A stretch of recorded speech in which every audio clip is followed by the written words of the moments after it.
안녕하세요, 노말이에요. 주변에서 일을 감각적으로 끝내주게 잘하는 사람 보셨나요? 디자인 관련 일이 아니더라도 모든 부분에서 감각적으로 일할 수 있습니다. 이 사람들이 쓴 보고서를 보면 표나 그림 배치, 글자 크기나 색상이 거슬리는 거 없이 편안하게 잘 읽히고요. 회의를 할 때도 다른 사람들은 좁은 범위에서 이게 맞네 저게 맞네 이야기를 할 때 이 사람들은 갑자기 툭 하고 여유 있게 아이디어를 냅니다. 별로 힘들어 보이지 않았는데 결과물은 예측 불허로 잘 나옵니다. 한 끗 차이로 결과물의 퀄리티가 수직 상승합니다. 이제는 그 사람에게 뿜어져 나오는 분위기나 아우라마저도 감각적으로 보입니다. 우리는 이런 사람들을 보고 감각적으로 일한다, 일잘러다 라고 생각을 하고 그 감각을 부러워합니다. 누군가는 이런 감이 타고난다 라고 생각을 해요. 하지만 저는 사실 이런 감은 경험이나 쌓아온 데이터에서 나온다고 보고, 그래서 감은 충분히 습득 가능한 능력이라고 봅니다. 이전 영상을 보셨다면 아시겠지만 저는 대기업 10년차 직장인이고 기획 업무를 하고 있습니다. 이 밖에 회사 외 개인 프로젝트들을 많이 해왔는데요. 같이 협업을 했던 분들은 저에게 감각적이다,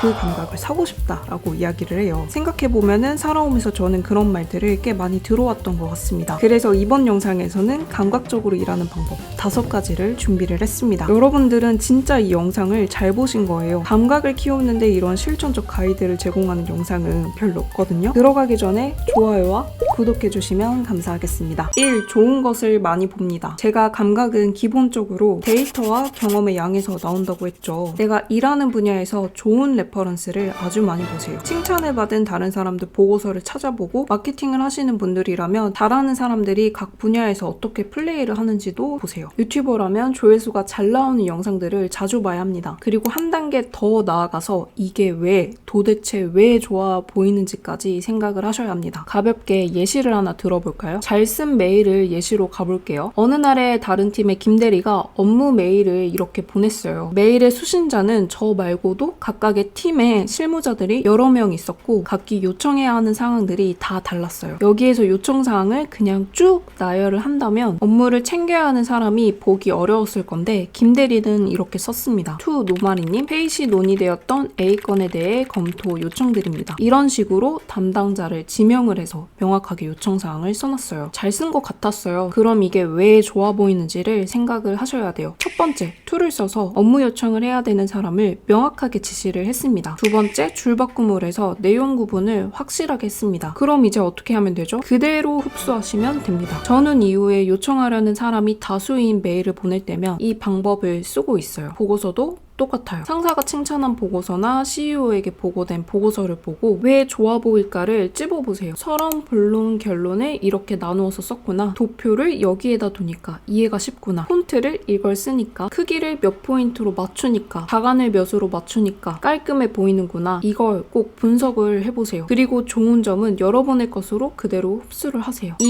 아름다운 것을 자주 보세요. 저는 좋아 보이는 것의 필수 조건은 아름다움이라고 생각을 하는데요. 아름다움을 살피는 심미안을 키우면 자연스럽게 내가 만들어내는 결과물이 어떤 방식이 되었든 아름다워지는데요. 보기 편한 보고서나 메일, 유튜브 영상, 인스타그램 피드, 발표자료, 포트폴리오, 제품 디자인 등 그 어떤 것도 아름다움이 가해지면 사람들은 매력적이라고 생각을 합니다. 이런 심미안을 키우기 위해서 말 그대로 아름다운 것들을 많이 봐야 되는데요. 인스타그램이나 핀터레스트에서 감각적인 사진을 주로 올리는 계정이나 주제가 있는 매거진 형태의 게시물을 찾아볼 수도 있고요. 제가 요즘에 재밌게 봤던 계정들도 여기에 적어둘게요. 전시회에 가서 예술작품을 볼 수도 있고요. 진짜 꿀팁 하나 드릴게요. 나가는 게 번거롭고 사람들 많은 게 싫다, 그러면 집에서도 충분히 볼 수 있거든요. 뉴욕 메트로폴리탄 미술관은 미술관 공식 홈페이지에 가면은 집에서 누워서도 작품 감상을 할 수 있습니다. 저는 감각적인 다큐에서도 영감을 많이 받는데요. 넷플릭스의 앱스트랙트, 디자인의 미학, 셰프의 테이블 진짜 추천드립니다. 넷플릭스를 쓰고 있으면 꼭 한번 봐주세요. 이 아름다움은 단순히 시각적인 이미지뿐만 아니라 아름다운 글도 해당이 됩니다. 시나 에세이 같은 문학 작품도 좋고 감각적인 매거진도 진짜 영감을 많이 줍니다. 그리고 음악에서도 당연히 아름다움을 찾을 수 있고, 사실 산책만 나가서 주위만 잘 둘러보아도 아름다움을 가지고 있는 요소들은 진짜 많습니다. 제가 하는 개인 프로젝트 중 하나를 예시로 들어볼게요. 홈페이지를 제작해주고 브랜드나 컨텐츠 컨설팅을 해주는 일인데 아직 정식 오픈하지는 않았고 몇몇 유튜버들의 작업을 대접을 해주고 있어요. 이거는 초기에 서비스 제공을 위해서 만들었던 테스트용 홈페이지인데요. 저는 심플하지만 강력하게 의미 전달하는 거를 선호하거든요. 홈페이지의 용도에 따라서 보여줘야 되는 게 다르기 때문에 배치나 문구, 디자인 이런 걸 모두 생각을 해줘야 합니다. 상품 판매를 위한 홈페이지는 상품을 메인으로 보여줘야 하고 개인 포트폴리오 용도라면은 작업물을 잘 보여줘야 하죠. 이런 감각은 아름다운 홈페이지를 자주 찾아보고 감각적인 브랜드들의 행보를 찾아보다 보면 이런 신미함이 길러지는 것 같아요. 세 번째, 메모를 많이 하세요. 제가 인정하는 몇 안 되는 일잘러들의 공통점은 다들 각자의 메모 방식이 있고 그 정리 방식이 엄청나게 체계화가 되어 있습니다. 저는 일단 메모의 용도에 따라서 쓰는 툴이 다른데요. 정리가 되지 않은 생각들을 마구 풀어내고 싶을 때 이 조그만 노트를 쓰고 있고요. 어디를 가든지 가지고 다닙니다. 갑자기 문득 스치는 아이디어를 캐치할 때는 아이폰 기본 메모를 씁니다. 속도가 생명이거든요. 그리고 저의 메모와 정리의 90%는 대부분 노션을 사용하고 있어요. 노션은 전자노트 앱인데 여기에 온갖 것들을 스크랩을 해서 정리를 합니다. 메모는 그냥 다다다다 쓰는 게 아니고요. 카테고리화가 되어 있어야 해요. 이거는 제가 직접 만든 제트키트라는 노션 템플릿인데 각각의 메뉴를 만들어서 구분하고 타스크 관리를 할 때도 할 일, 회의 등 카테고리화를 해놨죠. 저는 분류병이 있어서 뭐든 분류하고 정리를 해야지 마음이 편안하더라고요. 이렇게 틀을 만들어 두면은 조금마다 많은 수집이 아닌 쌓이는 수집을 할 수 있고 나중에 적재적소에 꺼내서 쓸 수 있습니다. 다 생각할 시간을 확보하세요. 명심하세요. 어떤 일이든 그 일을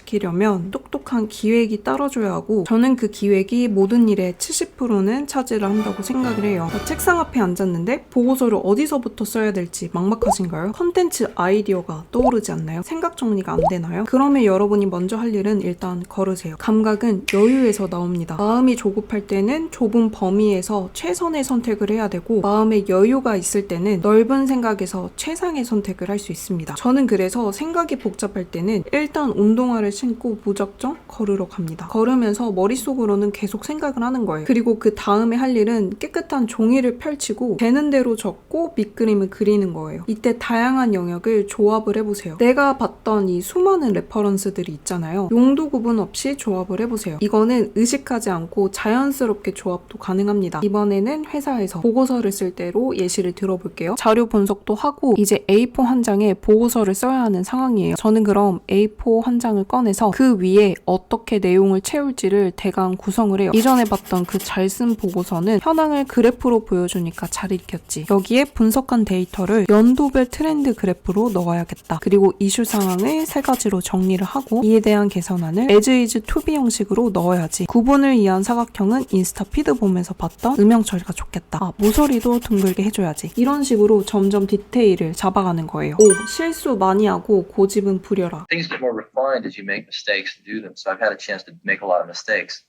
Your aesthetics get better as you make mistakes. But a real big thing is, the way I've always felt is that if you're going to make something, it doesn't take any more energy and rarely does it take more money to make it really great. All it takes is a little more time, not that much more. And a willingness to do so, a willingness to persevere until it's really great. 이거는 스티브 잡스의 한 인터뷰 중의 내용이에요. 감각을 키우기 위해서는 실패를 두려워하지 않고 해보는 자세가 필요한데요. 그러면서 배우는 게 진짜 많거든요. 근데 여기에서 끝이 아니고 제가 본 회사에서의 일잘러들은 결과물이 완벽해질 때까지 끝까지 챙기는 자세가 다 있었습니다. 이런 부분을 누가 챙길까 하는 그런 작은 부분에서도 자기가 만족할 때까지 끝까지 고집을 부려요. 그 자세가 결국에 아마추어와 프로를 가르는 한 끗이라고 생각을 합니다. 여기까지 감각적으로 일하는 방법 5가지에 대해서 정리를 해봤는데요. 오늘도 영상 끝까지 봐주셔서 감사합니다. 다음에 또 봐요. 안녕.